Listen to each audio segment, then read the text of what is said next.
Okay, so to make a really simple asparagus dip, you want to chop half a clove of elephant garlic. This really huge, beautiful garlic. Put this in your ghee. I've got it heated just up. Ghee is great because you can have it at a higher cooking temperature. This is grass-fed ghee. I prefer the grass-fed over the organic. I do like organic and grass-fed. It's harder to find, but you really want to make sure it's grass-fed over organic. This is grass-fed and pasture-raised. You know, it says non-GMO, so at least I know the food they're feeding them is not GMO. So I'm going to take my asparagus while my garlic is heating up over here. Let's get a little spoon to stir that around a bit. And I don't like to brown the garlic, but I am going to turn that to kind of medium-high heat for about a minute.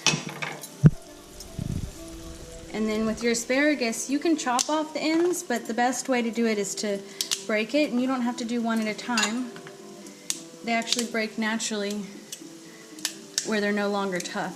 See that?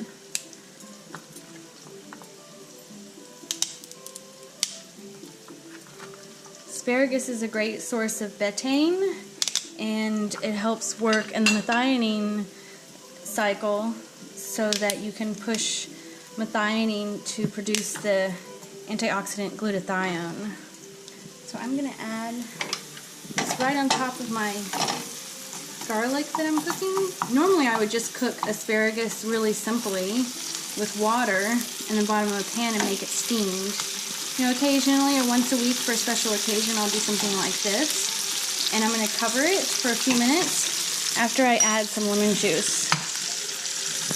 Now you can add lemon juice at the beginning or the end of cooking. If you add it at the beginning of cooking, it's going to be a little sweeter. And that's what I want here. That's why I'm not adding any onion. Going from that sweet garlicky flavor. This is kind of your traditional recipe you'll get in a restaurant. So if you really want to impress someone or the holiday season, you want to take an easy dish, this is going to be one of them. If you have organic lemons, you can actually add that right on top and take it out at the end of cooking.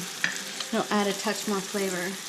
So I'm going to cover that for about 3 minutes. So I'm going to sprinkle that on right at the end, and halfway through cooking here, I'm going to flip my asparagus.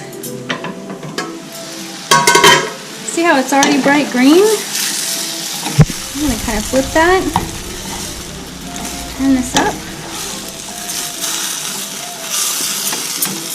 All that great butter sauce. Now if you're on a healing diet or if you have any health problems, I do suggest just doing some steamed asparagus or lemon, or you can do the garlic with a little olive oil.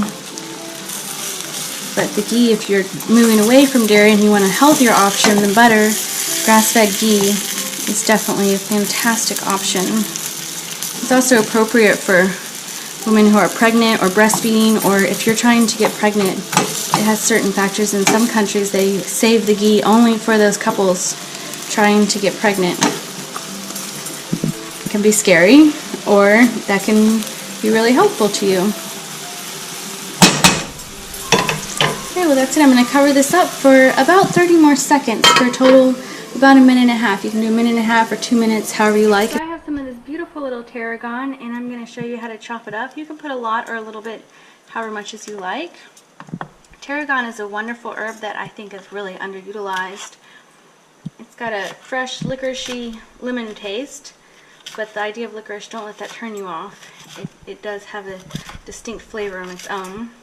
A little bit of fun lore about tarragon is that it's a good protection herb, and then it also helps with setting up personal boundaries. So it's especially wonderful for those women who are great caretakers and want to give to everyone and take care of everyone. But sometimes that happens at the expense of being a martyr. So the lore around tarragon was that it was supposed to help prevent that from happening. So women could both be caretakers and take care of themselves. Because it never helps to be a martyr and sacrifice yourself. Can't say if that's true or not, but it's a fun little fairy tale. So I have that, and my asparagus is cooked for about a minute and a half, and I'm just going to sprinkle that on there. Probably cooked a little too much, and I'll save that for some baked potatoes tomorrow. super easy, or stirred in my quinoa. So there we go.